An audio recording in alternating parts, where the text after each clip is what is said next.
Hey, witches, how you doing? Grab a cocktail, grab a cigarette, grab a wooden stake, because it is time for the Witches Movie Coven. Woo! Grab your goat. We all have our goats because we are here to talk about witches and witchy movies, and we have a good one for you tonight.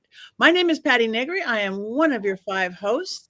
You might know me from The Witching Hour, my regular podcast, or from Ghost Adventures for the past 10 years, or from all sorts of things, or from my brand new book, Dollcraft, which was just released this week from my beautiful publisher, Llewellyn. Woo!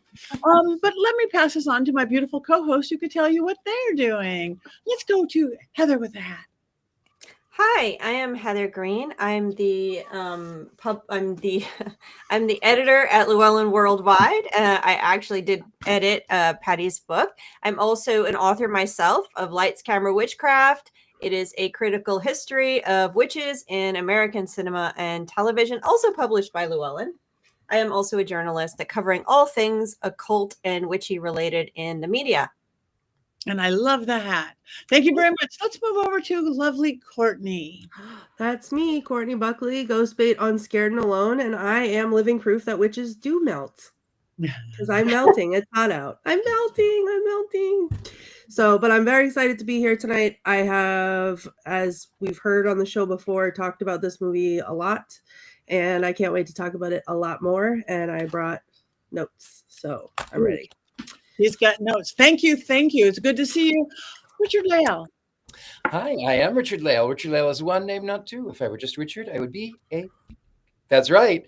But I wanted to take a moment for those of you who are watching on the YouTubes and on our channels, go ahead and like us, hit the subscribe button. A lot of people don't know that they are. It really helps the channel a lot, and we bring you great entertainment. Also, I cannot wait to talk about this movie and get cursed. Oh, boy. Oh, no. Oh, the tension rises. If we go to commercial break. No, we don't go to commercial break. We go to the one and only Jason Mankey. I'm Jason. Like Patti, I'm also a Llewellyn author, and like Heather in a hat, this is my latest book, High Priest, the story of Raymond Buckland. I'm also a gardener who has grown a pumpkin that is this big. Like, it's out of frame. It's this big. I'm so excited. Every other pumpkin I've ever grown has been disappointing. So it's going to be a special night on the Witches Movie Coven because I am now a pumpkin gardener. Wow, congratulations. Congratulations. That is great. Yes, I just want to say, somebody said it's like double Black Phillip Day. Yes, it is. Your eyes are not deceiving you, Colin. It is Black Phillip Twins night. Smoke and stack. Yeah. Oh. Twins. You can't tell them, oh, we're cousins. Oop, no quotes yet. All right. So speaking of, this movie is Sinners. It's a new movie out this year, 2025. Hopefully you guys all saw it. But if you didn't, in case you didn't, Richard-Lael, do you have an unbiased synopsis of this new film? Oh, I certainly do. And Courtney, you are so ready. You are so ready for this.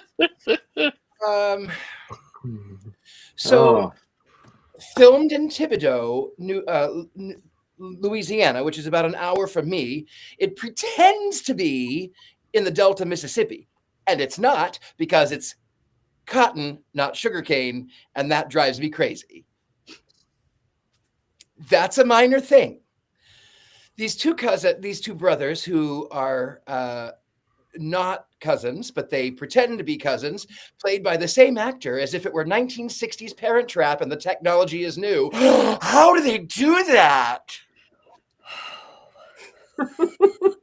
These two brothers once worked for Al Capone, and then they decided they were tired of the life of profit and money and decided to come all the way back down to the South, to Mississippi, to open up a gin joint. Because of course they would. And they come down, and of course there's an allegory of racism. Absolutely, that did exist. It still exists. Absolutely. I think it would have been a much more interesting story had that been the focus. But no, there are GD vampires. There are effing vampires who come in being pursued by Native Americans who don't believe in GD vampires. But nonetheless, this Irishman, who is a vampire, choose the cousin of the two brothers because he plays the music that can conjure the spirits from the past, the present, the future. And of course, this Irishman, misses his ancestors. He cannot cross over because, of course, he was turned into a vampire by people who were apparently Catholic, I think, because there's a fight scene with one of the brothers who ends up by being dead, and the cousin is quoting the Lord's Prayer, and he says something about, oh yeah, I know those words too. But it did give me comfort. I'm not going to steal the quotes, but that's kind of what it is. So anyway, these people this total ripoff of anything Anne Rice, because face it, before Anne Rice, there were no vampires in New Orleans or in the South. It was just not a thing. Demons? Yes.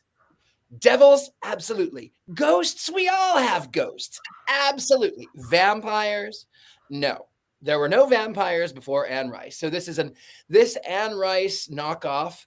And then there's, of course, a woman from New Orleans, because you have to have, who apparently she's some sort of mystic witch or something, gives him a talisman to be protected.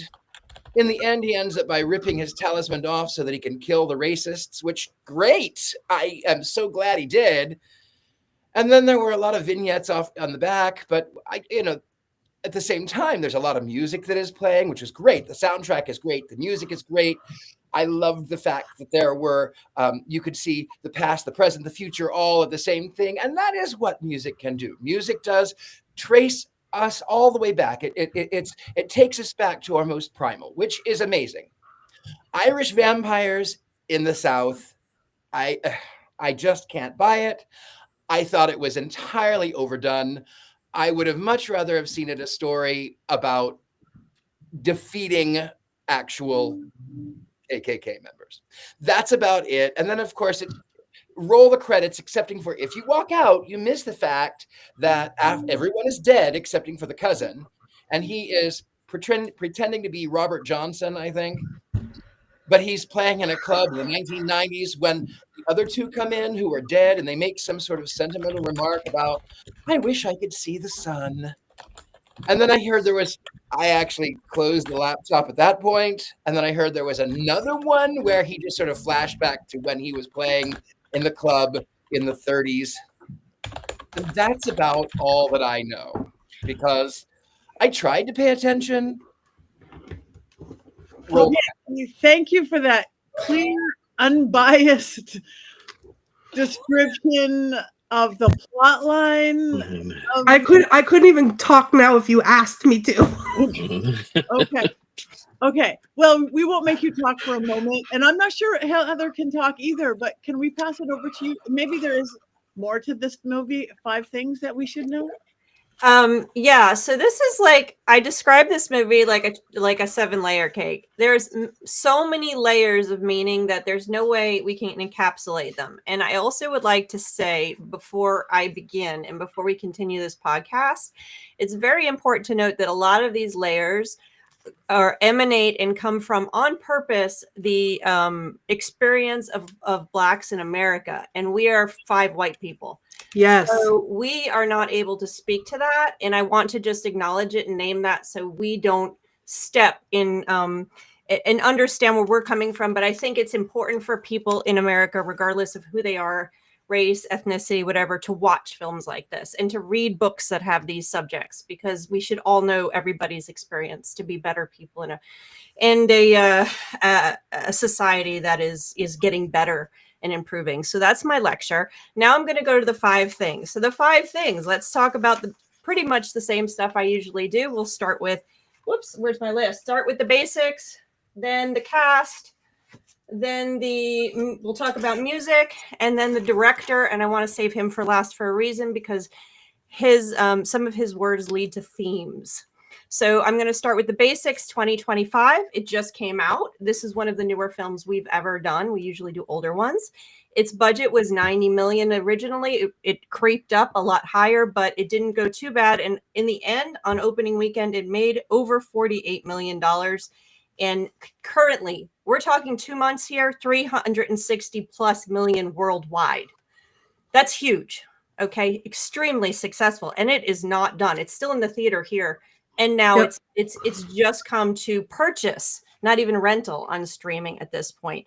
It did also premiere outside of its normal premieres. They actually took it and to Clarksdale, which is the town it's supposed to be about, even though yes, it was filmed in Louisiana. We'll give that to you, Richard-Lael. But it but it's supposed to be Clarksdale, Mississippi. And it is they took and actually did a showing there. And the town does not have a theater. It has an auditorium. And so they had a festival, they showed the film, and some of the cast and crew went down there. So I thought that's a lovely little gesture. Let's talk about that cast real quick. Some people you'll recognize, of course, Michael B. Jordan, Black Panther, Creed, Wakanda Forever, the Fantastic Four. Also, this director's original indie film, Fruitvale Station, I Am Legend. He played both of those the twins, in both cases. Let's go to Miles Caton or Catton. I'm not sure how he pronounces it. He's Sammy. He actually isn't an actor originally. He's a singer, which you can tell from his voice. And so this is really his first main film. And his pictures online are him younger than he is in this film, which is adorable. Haley Steinfeld. She plays Mary. She's also a singer and actually recorded and wrote one of the songs in the film Dangerous. She was in True Grit, Hawkeye, Pitch Perfect 2. She's the voice of Vi in Arcane, if you watch that series. Ender's Game, Bumblebee, a bunch of stuff. She's been around. Jack O'Connell is an English actor. He's Remick. He's also been in a bunch of things, mostly English, but British films and BBC stuff. But the interesting thing about him is that he was supposed to be the lead character of Beautiful Creatures, which he wasn't because his work visa didn't get to them in time. So they recast the actor. We've done Beautiful Creatures here. Of course, you have Annie, who is, I'm going to pronounce her name wrong. I apologize. Wanumi Masako. She is a British actress as well. And she is originally born in Nigeria. But she was in Deadpool and Wolverine, I Am Slave, Fantastic Beasts. She's been in a lot of BBC stuff. I'm more familiar over there. And one other one you might recognize was Delroy Lindo. He's been around forever. He was in, let's say, Malcolm X, Gone in 60 Seconds, Get Shorty, Clockers, Crooklyn. If you haven't seen Crooklyn, that's from '94. He's also English, and he's been around for quite some time. He was not in that picture, I don't think. And I'd like to point out there's a bunch of other ones: Jamie Lawson, Omer Benson Miller, Lee Jun Lee. But another one I have to bring up before I move on is Buddy Guy. Buddy Guy technically is not an actor, but he is an actor in this movie, and he plays the old Sammy at the end. Of course, he's a famous blues musician and connected with Chicago. So not the band Chicago, the city Chicago, to be clear. So he is actually makes that wonderful appearance at the end, which takes us into the music of the film. The music of the film is essential. It is actually, at first I thought it was a character, but it really isn't. It's the heartbeat of this movie, and actually the reason for this movie, and I'll get to that in a second. It is you have, I'll get to the story of how this made with Ryan Coogler and the director, but basically the origin of this movie, the reason for this movie's existence is the music. You have in it a different types of music that come through. That is the purpose. He's trying to emanate that out, and he literally shows that in that one scene, the denouement really of the movie, where he says music can reach back into the past and forward into the future, connecting, and the power of ritual. And so he really pulls that out, and that's what started this. And one thing that Ryan Coogler said was that he was trying to demonstrate the centrality of music to the Black experience. That is one of the layers of this movie. And I am not going to tell my opinion about this movie, but I am going to say that this movie did what the Ralph Macchio movie couldn't do. I'll leave that at there. I'll talk about that later. So music is central to this. Blues and more blues, and as well as the idea it's devil music. And that gets us to Ryan Coogler, the director. He is, first I'm going to talk about who he was, or his, excuse me. Ryan Coogler is born and raised in Oakland. He's from California. He went to USC film school, a graduate school, actually, very intelligent, trained in this craft. He notes that his first film, one of his first films, or the first film he saw at 5 years old, was Boys in the Hood, and it really inspired him. He eventually got to meet John Singleton, who directed it. It's a brilliant film if you haven't seen it. He was raised Baptist, went to Catholic school, so he had religion, and eventually over time was affected by the experience of Black folks in America with the in the 2010s, and you had the Black Lives Matter movement and stuff. So a lot of his films started to take on his interest in these socio-political conditions and experiences. So his first film was the indie film. He then went to Creed, which surprised a lot of people because that's a studio film, obviously a big studio film. Wrote and directed all of these, by the way. And then he went after Creed, of course, Black Panther. Everybody knows him most thinks of him for Black Panther because it is the most successful film by a Black director. He also wrote Black Panther, followed by Wakanda Forever. And then, of course, went to this one. He directed, wrote, and produced this film with his own production company. So he is highly successful. He said he's never lost. He actually was quoted as saying he's never lost anybody money. So there was a bidding war for this film. They wanted this film, and Warner Brothers won out. And he got a contract like no other. It kind of upset Hollywood a little bit with the benefits that he got. It's like, wait a second, he's got more power in the studio now. So how did this film come about? He was with his wife in the kitchen, and he wanted to make a movie about the music that's central to the Black experience, as I said, and that kind of converted into the music that came out of the Mississippi Delta, which is blues. And eventually spiraled into a story that he wanted to wrap into the cultural diversity that was conflicting there, because you had Native Americans, you had the Chinese Americans, you had the Irish, you had those Black people, and as well as the racism that was there, the conflicts, all of the stuff. So he wanted to bring all of that out. And so that's what you have. And then eventually he's like, okay, let's throw in some vampires. So, so the quote he said in an interview.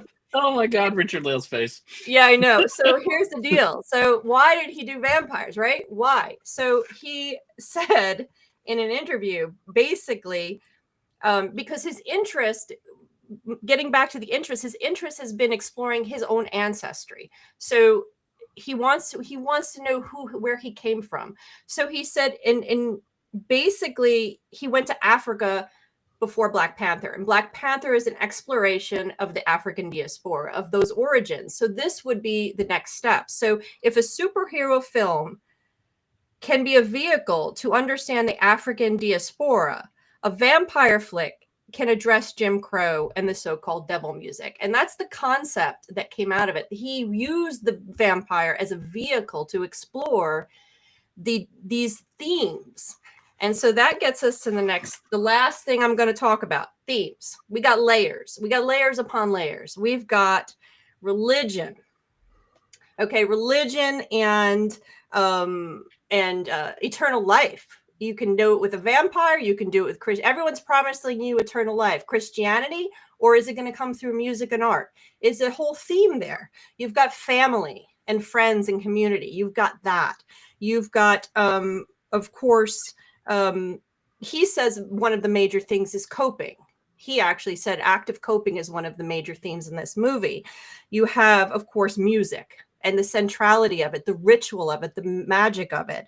And of course, racism, Jim Crow, the culture, the confluence of all the various cultures. You have all this going on: love, romance, motherhood, fatherhood, and then of course magic. And so I'll lastly just stop there. Of course, we have the magic of the South, the magic that emanates out of the land, that comes there, that we have hoodoo, which came out of all of this. And hoodoo, the Annie is our hoodoo, and she's a positive character. She's not highlighted as something unusual or contra anything. She's just there. She just practices. And just as a note, and this is my last note before we go on, they did have a hoodoo consultant, and it happens to be a professor at Swarthmore College, brilliant professor.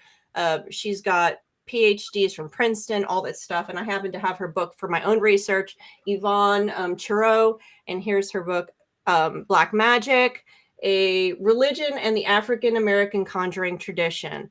So she was the consultant that helped to make sure the hoodoo was working properly for the film, for the story.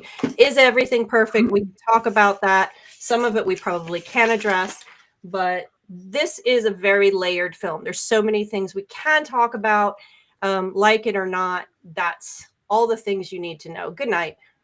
Thank you, Heather. That is beautiful. Okay. Can you talk yet, Courtney? I'm ready. I'm ready. I've resolved my feelings towards Richard-Lael for the time being. You're welcome. Thank you.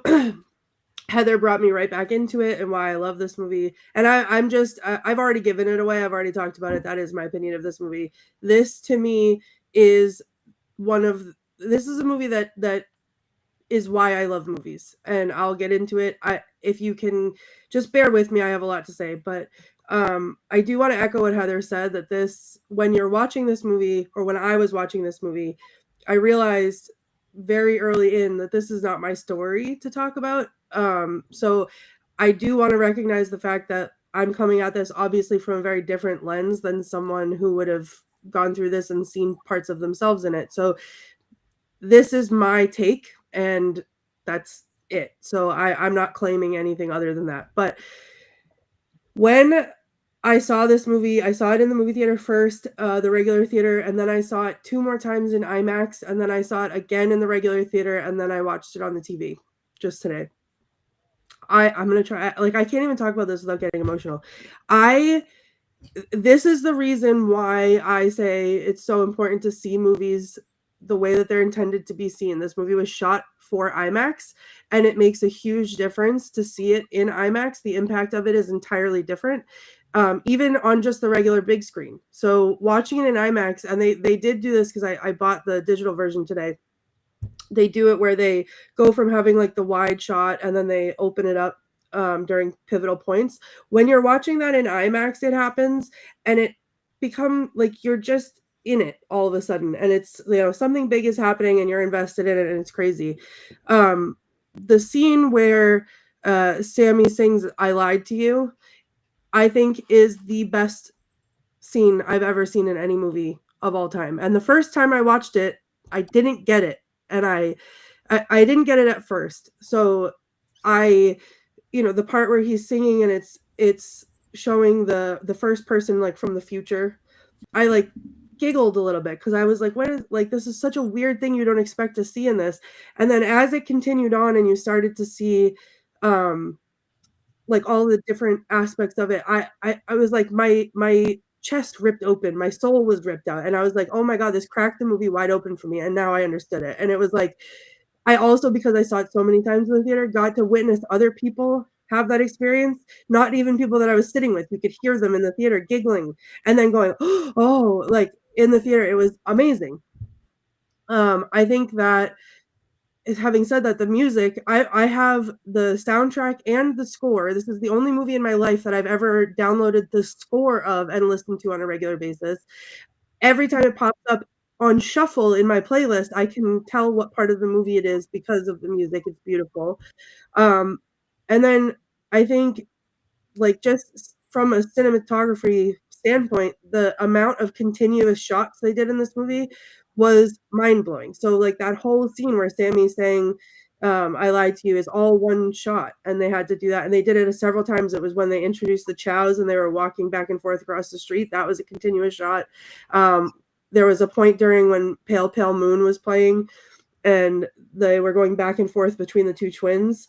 That was one continuous shot. It was wild to me watching that over and over again. Like sometimes I feel like movies will do that once and it's like a big, like I remember what was it? The Haunting of Hill House had one where they were spinning around in a family argument and everybody talked about it. Oh my God, this continuous shot. They stood still and they spun around in a circle, like, and it was such a big deal. And this one was so many moving parts and so much stuff. So it was crazy. Also, Richard-Lael, Michael B. Jordan playing two different people. He played two different people beautifully because I don't care what I didn't have to look. Hearing, I could tell who was talking because he had subtle differences between the two in the way that I could not tell. I forgot entirely that he was one person playing two different people about 5 minutes into the movie. And frankly, they're both so hot. And they're both the same guy, so no, they're not. Smoke and Stack. They're two different people. I'll hear nothing different. The subtleties in the way that he does their voices is different. Their mannerisms are different. He plays two completely different people. It is not a Parent Trap. It is great. And not because he slapped a fake accent on it. Courtney, I forgot to mention that the Smoke and Stack, I believe they took the name from a song, a famous blues song. We have it. There it is. So that would be that. I didn't confirm that, but I'm pretty sure because he does mention Howling Wolf at some point as part of the program. I need to now listen to that also because now I'm obsessed. But I'm looking at my list of notes to see what I've touched on and what I haven't.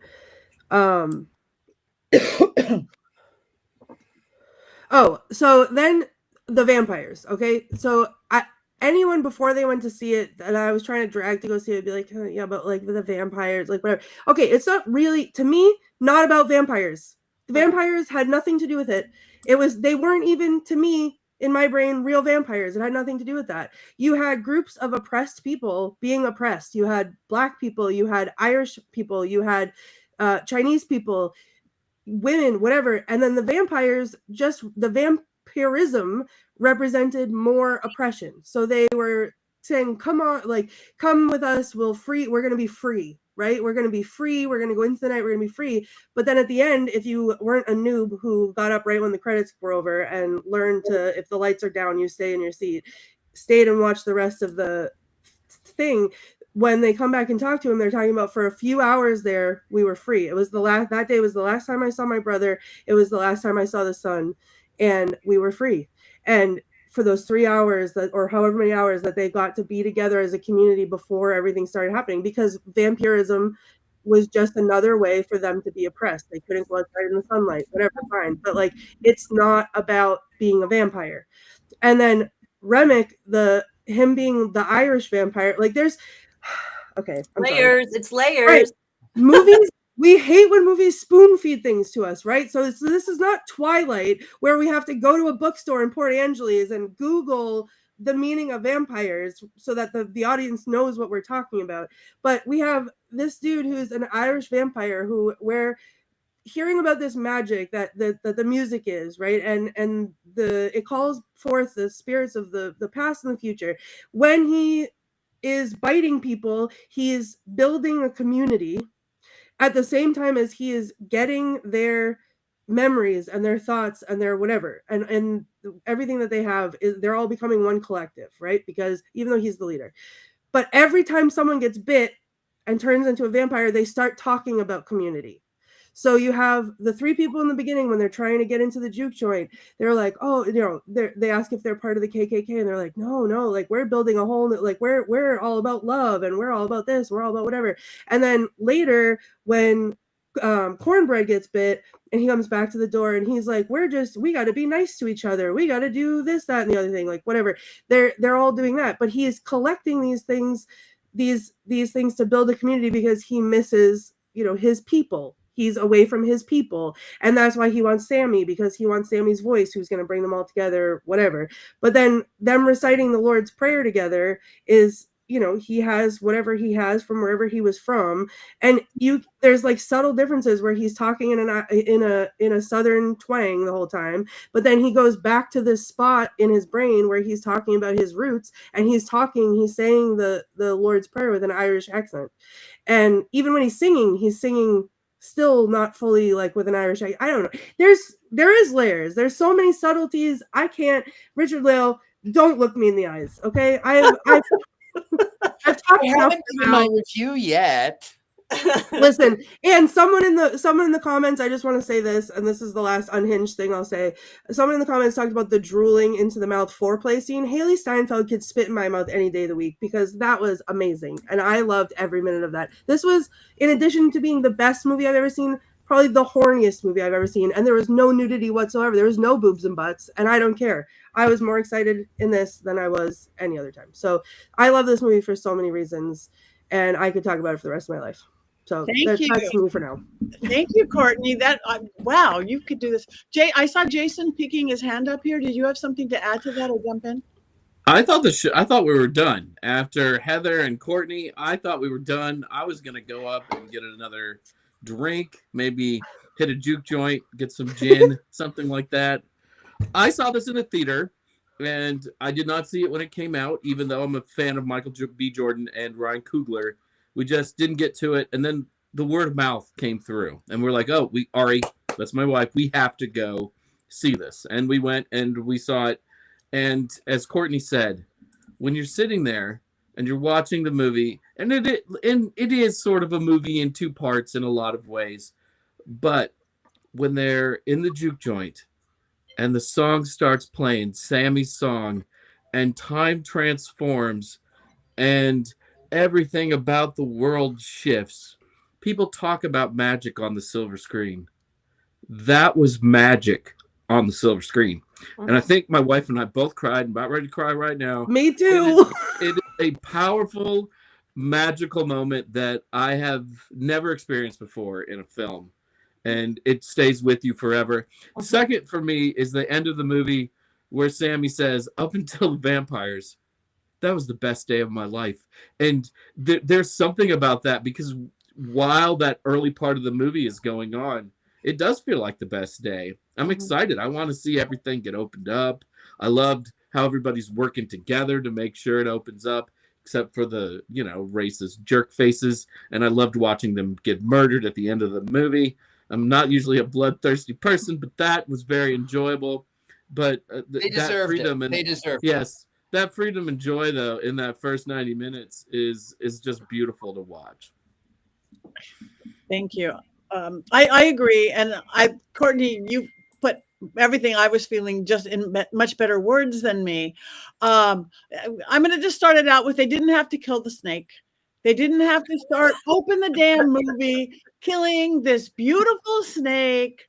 Why does everyone want to kill animals? I understand the symbolism. I understand all of it, but it would have been a fine movie without having to kill that beautiful snake. Other than that, the music just had me from the second. I'm married to a drummer. I'm married to a musician. Jazz is his thing this last 20 plus years. But when we met, he was a blues musician. He'd play in all the blues club. I would go and sit and listen to this just music like no other. Blues is not no other, even though he is a white man drummer.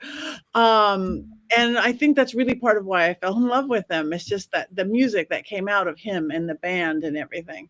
So the music had me throughout, and it really was, you're right, more than a character. It was the heart, Heather, that beautifully put. Yes, Tabitha, yes. Okay, and now I'm going to move on to the vampires. I am in the vampire culture as much as I am in the witch cut. Well, not as much, but I'm a vampire witch. I love the vampires. I thought it was not a remake of Anne Rice. There was nothing Anne Rice about it. These were different and creative, and I love that they took that whole almost religion stance about everything. It's like, wait, who's the good people? These are the good people. These are what I just had me at the word go once the snake part was off. Truly. the beauty of it, the darkness of it, the clothes, the sweaty, the everything about it just told this story that layers, as you said. You guys are pointing out everything that I was going to say. I don't have to say it anymore, but except for the snake. Okay. The poor snake. I think there was a Humane Society tag at the end that no animals were actually harmed. I know, in but the production of the film. There has to be in this day and age, and a Yeah. big film like that, there has to be Little Independence, but it looked way too real. Well, I'll just jump in and say that. Oh, sorry, Richard-Lael. Go ahead. No, the camera just moved to me. It's your turn. Oh, okay. Well, I was just going to say that I love this movie, as it probably is clear. I think it's brilliant. I think it's brilliant in so many things, and the ability to do it's very hard to not only capture a story with this many layers in a way that's in a seamless way, in a nearly seamless way. There are a couple of things that I would, if I had to pick things out and go, okay, what about this? But in a nearly seamless way, especially adding in the music without it being a musical, without it sounding like it was purpose. Well, let's add music here. It just flowed. Everything just seamlessly worked together. And then to add the supernatural aspect of the vampires, to work on a very superficial level as vampires, or to work as a allegory for colonialism, as the threat that's going to oppress, like Courtney said, the non-well-meaning, come and be assimilated, come to here and you'll be free. The assimilation of the overculture that is taking in minority cultures, bringing them in, including their music. We don't like what they say. They like our music, but they don't like us.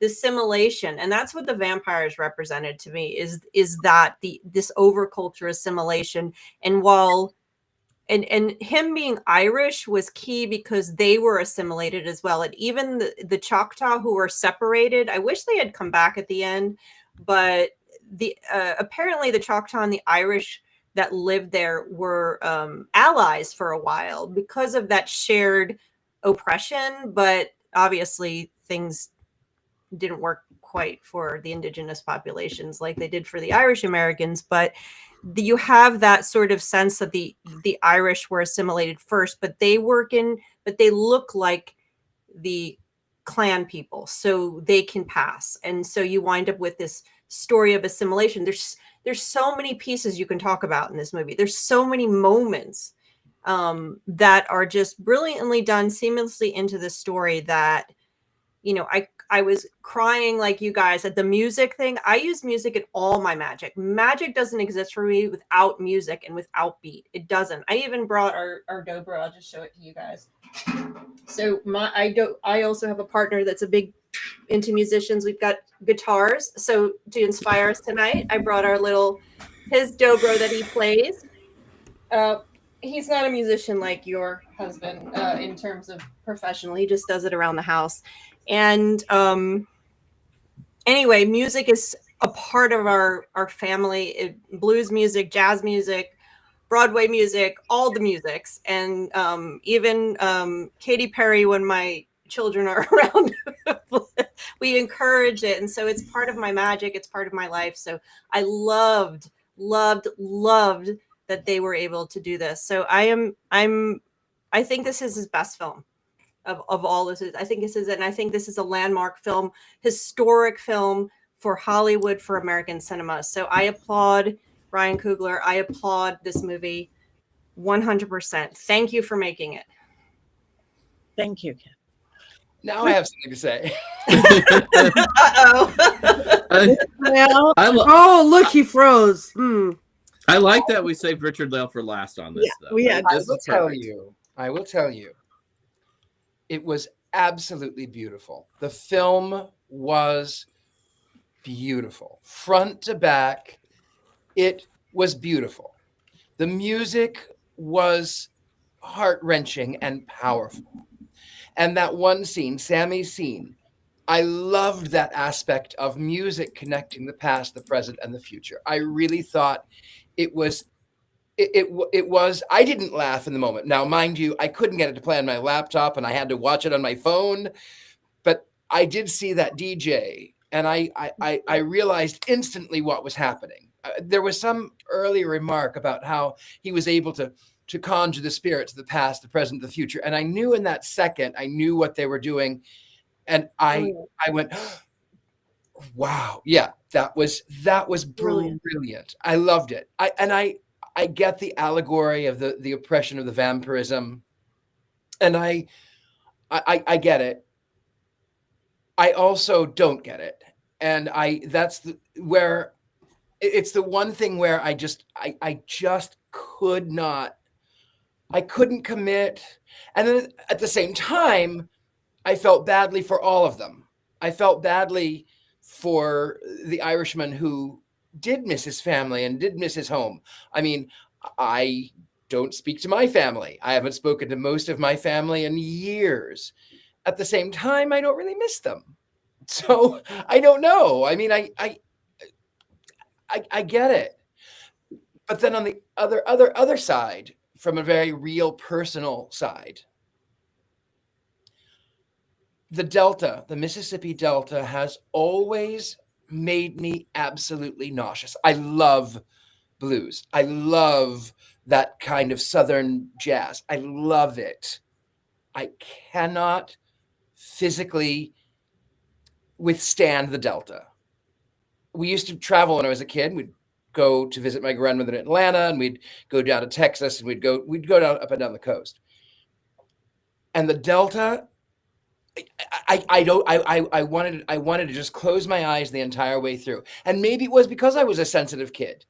And the Delta did have, even we're talking in the 90s, there was still a lot of oppression and a lot of depression and a lot of spiritual pain, I think, because you would see these people that are, even when I was going through in the 90s, that are so poor that their houses are collapsing, and yet there's a church on every single corner. And even then, that oppression just made me nauseous.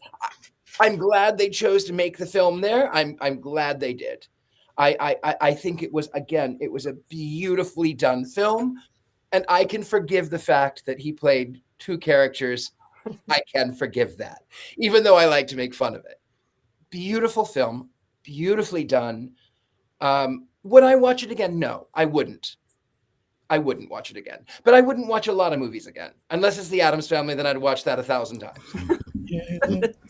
Maybe The Killing Tree, maybe once more. Can I just add something that Ryan Coogler said that you mentioned real quick? In his interview, when he was researching, he went to Africa, he went to the Mississippi Delta, and he said that one of the things he was trying to bring out, and also he noticed, was that the misery of this area that you're talking about, as well as the vitality, both came from the same source. That was his quote. They both came. So the music and the beauty and the family and all the beautiful stuff, the vitality, as well as the sadness and the depression and all of that stuff, both came from the same source. And it was the oppression of the culture, the racism and all of that stuff. So, but he noted that, and that's one of the things he was trying to capture as well.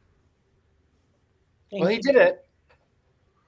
I will say, just hop in for a second about, and I respect it. Richard-Lael, I respect your take. I take back my sunglasses. Other than, now that you've taken back the quip about Michael B. Jordan, aka my husband's Stack and Smoke, I'll take it back. But just touching on the watching it again, the watchability, and Alicia's in the comments saying I'd watch this a million times.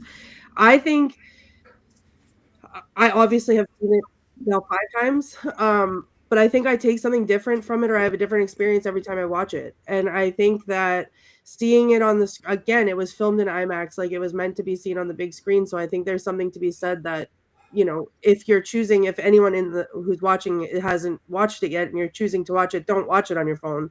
At least watch it on a bigger screen than that, because it takes away some of the impact, I think. But I would I forget. I lost my train of thought. Now I'm thinking about my husband's, and I lost my train of thought. Well, in fairness, if they're There your they are. husbands, that train of thought would be lost often. Yeah. Well, Yeah. Thank I'll put you. my glasses on for myself at this point. Woo! It's hot in here, and it's not just because of the humidity. It's hot in Salem, Massachusetts tonight, baby. Go, Courtney. Well, while we're with you, Courtney, unless somebody else has anything else to say. Oh, Jason, have you talked? I did. Oh. Yeah. Memorable too. No, I'm sorry. It's fine. It's fine. You know, You know, sometimes been- during the show, certain people will talk more about a certain movie, and that's one of the joys because they love it so much and are so excited. Okay. And I always gladly cede that time. My time is Anchorman, as we all know.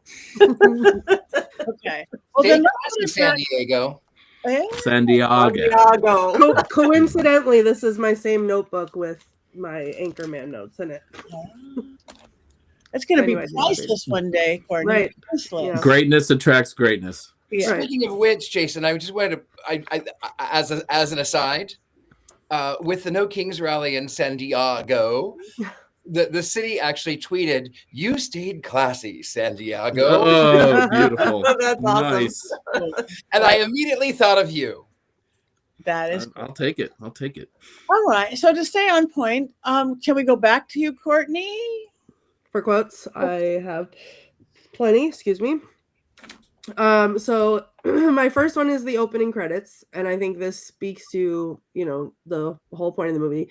There are legends of people born with the gift of making music so true it can pierce the veil between life and death. I thought that was pretty poignant. Also, one of my favorite quotes, and I say it all the time, every time I talk about this movie, where the KKK guy says, "Oh, you boys twins?" and they say, "No, we cousins." But I say, "Oh, my husbands." So, what are you doing? "Oh, I'm watching my husbands." Sammy's dad says, "You keep dancing with the devil. One day he's going to follow you home." And then the twins say, "That's why we came home. Figured we might as well deal with the devil we know." When they're talking about that, Annie and Smoke have an exchange where he's trying to give her real money instead of the plantation money, and she's saying, "This is real money. I'm not going anywhere." And she says, "I don't need that cursed money you got." And he said, "Woman, I've been all over this world in cars, ships, trains. I've seen men die in ways that I didn't even know was possible. I never saw roots, no demons, no ghosts, no magic, just power. And only money can get you that."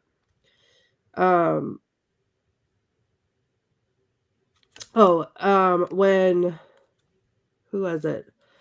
Oh my God, I can't remember his name. The singer, not Sammy, but the piano player. He said, he was talking to Sammy. He said, blues wasn't forced on us like that religion. No, we brought this with us from home. It's magic. What we do, it's sacred and big. With this here ritual, we heal our people. We be free. And then another quote that I say constantly, and I sent out on Facebook today that some people took literally, but we gonna kill every last one of you, which is Haley Steinfeld says when she's a vampire. And then after Cornbread almost kills Smoke, the other guy says, "Hey, y'all smell anything? I think I shat myself." And then the last one I wrote was, I thought it's one of those points in the movies where you just kind of want to jump out of your seat. Like, it's like, okay, here we go. Annie says, "These ain't haints, they're vampires," after she threw the garlic at Stack. And I was like amped up, pumped up, ready to go after I heard that quote. So those are my Sinners quotes, guys. Thank you very much. Thank you. And moving on, yes, beautiful as always. Salty Slim, yes, thank you. Sorry. Jason, do we have a Mankey movie moment on this? We do, but is not a funny one. This is Okay. a very different one. It's easy to make fun of bad films it's another thing when a film is a great film, what do you write about? And I remember some of the discourse when this movie was released. So tonight's moment is about the discourse around the release of this film. Sinners was released on April 18th of this year and grossed $48 million or so on its opening weekend. In an age where nearly every movie is a sequel or some sort of intellectual property with a built-in fan base, $48 million is nothing short of incredible. Sinners is an original story, and most movies today that make hundreds of millions of dollars are tied to something that already exists. For instance, Sinners was the movie to knock the Minecraft film out of the top spot at the box office. Yep, a video game, more IP. You would think that Sinners would have celebrated. You think that everyone would have celebrated when Sinners lit up the box office. And sadly, that's not really what happened. Come Monday morning recaps, a lot of people categorize Sinners as something less than a triumph. Both Variety and the New York Times canceled the ticker tape parade that should have been thrown for the movie. Instead, they opined that the movie still had a very long way to go before it broke even. And movies very rarely have that sort of staying power. Vulture wondered whether or not Sinners was going to actually lose money, despite its impressive opening haul, which was several $million more than what was expected. I wonder why these legacy outlets reacted to Sinners the way they did. It's true that Sinners cost $90 million to make, and movies need to make about double or triple their production budgets to make money. But lots of movies cost $90 million and debut to $40 million bucks. I wonder what could be different about Sinners. I don't know. I can't quite put my finger on it. Of course we can. In its second weekend, Sinners made about $46 million, a mere 4.9% drop, which is incredible. But really, should that have been treated as incredible? Sinners director and writer Ryan Coogler is an A-list director, even if some news outlets are late to that party. His second movie, Creed, made $173 million on a $38 million budget. His third movie, Black Panther, made over $1 billion and was nominated for 7 Academy Awards, including Best Picture. If that's not A-list, I don't know what A-list is. And along for the ride in all those movies is Michael B. Jordan, who is a movie star. Do you know why Creed works? Jordan. Do you know why Black Panther works? Well, there are a dozen reasons, including the late, great Chadwick Boseman. But much of it is Jordan, whose villain Killmonger is among the best, if not the best, in the MCU, and is so compelling that you can't help but wonder if he's actually right. Coogler, A-list director and writer. Jordan, movie star. The success of Sinners should not be a surprise to anyone, and Sinners is a stunning success, now having earned $362 million at the box office. And it's not done. Did it earn back its production budget? Oh, yes. Did it make money? Oh, yes. Will it be nominated for several Academy Awards, including Best Picture? Yes. Oh, yes. Sorry, Richard-Lael. Let's stop asking questions about the triumphs of Black directors and predominantly Black casts, and instead celebrate those triumphs. Movies are better when there are lots of different stories being told, and people are exposed to a variety of perspectives. Kudos to Coogler and Jordan and the cast of Sinners. Boos to anyone who believed it would be otherwise.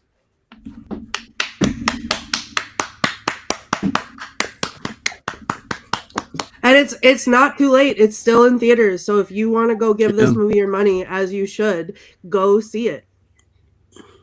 Go see it. Okay, it's gonna probably be a big surprise, but we are going to now vote. We want all of you guys in the chat room. We appreciate everything that you've been jumping in on, the funny ones, the smart ones, the stuff, all that. So let's wands up, wands down. Can't see mine. Oh, wait, I'm just kidding. My wand has got its bells on. Oh, It's God, so that happy. thing. Up, so high up we can't even see it. And I'm going to go on record and say best movie I've ever seen, and I expect that it will stay there for a very long time. thank you. And almost up. You are almost erect. The music was great. Costuming was great. It was beautiful. Good. So what do you see? We Cullen, Bonds Up, even though the image of the Irish vampire playing the banjo in the style of Deliverance will haunt me in my nightmares. Bonds Up, It's not untrue. gives us a neutral on that one. Tell us why, Robert. Jump in there. Again, mostly Wands Up. And one neutral and one almost but up. One's up. I'll watch the rest of the movie. Somebody hits it. So okay, Sinners. So now anybody who hasn't seen it, hope that intrigued you to go see it. And then did you hear that? That was strange. What was that? Somebody That was- conjuring the past, present, and future. Or someone upset about not a full Wands Up. I don't know. I just thought it was because my wife just walked into my Nope. house. I mean, Did the guitar fall? Did the art is guitar? magical. Nope, it's right here. It's right here. That was like spooky. The vampires are here. It's still doing it. I It's know. not coming from my room, not from the guitar. I think it's just me setting down my wall. It's very heavy. I think that's it. I think I set it down Yeah. louder than I usually. That was good. Okay. though. That was a good Yeah, sound. sorry. You could- yeah. This The could- gong Yeah, of judgment. We'll just continue to pretend Ah! it's mysterious. Okay. All right. Next week. Miss Heather? Midsummer's Night Dream in honor of solstice. Solstice. Yes. Joyous solstice, everyone. Happy solstice. Happy solstice. Summer is here. Indeed. A beautiful, beautiful summer.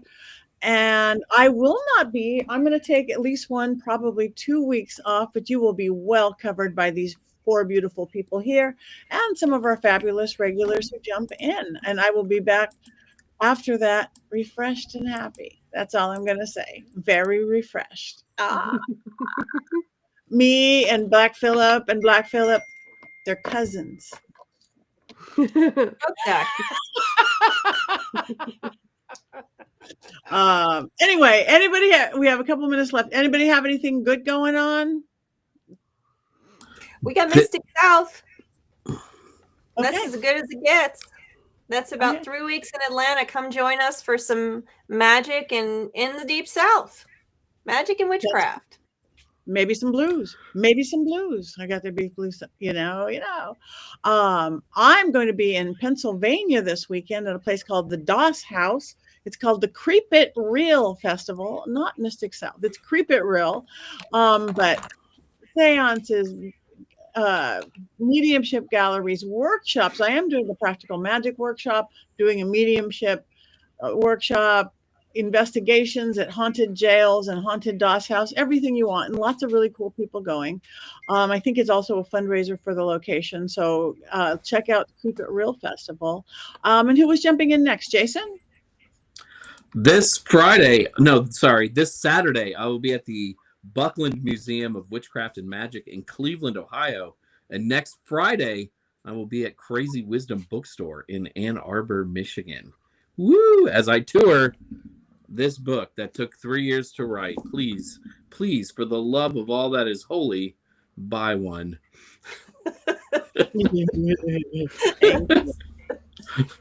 Mm-hmm. I will be in, I'll be here in New Orleans. I'm easy to find. I'll be here in New Orleans for meetings and seances here in my home.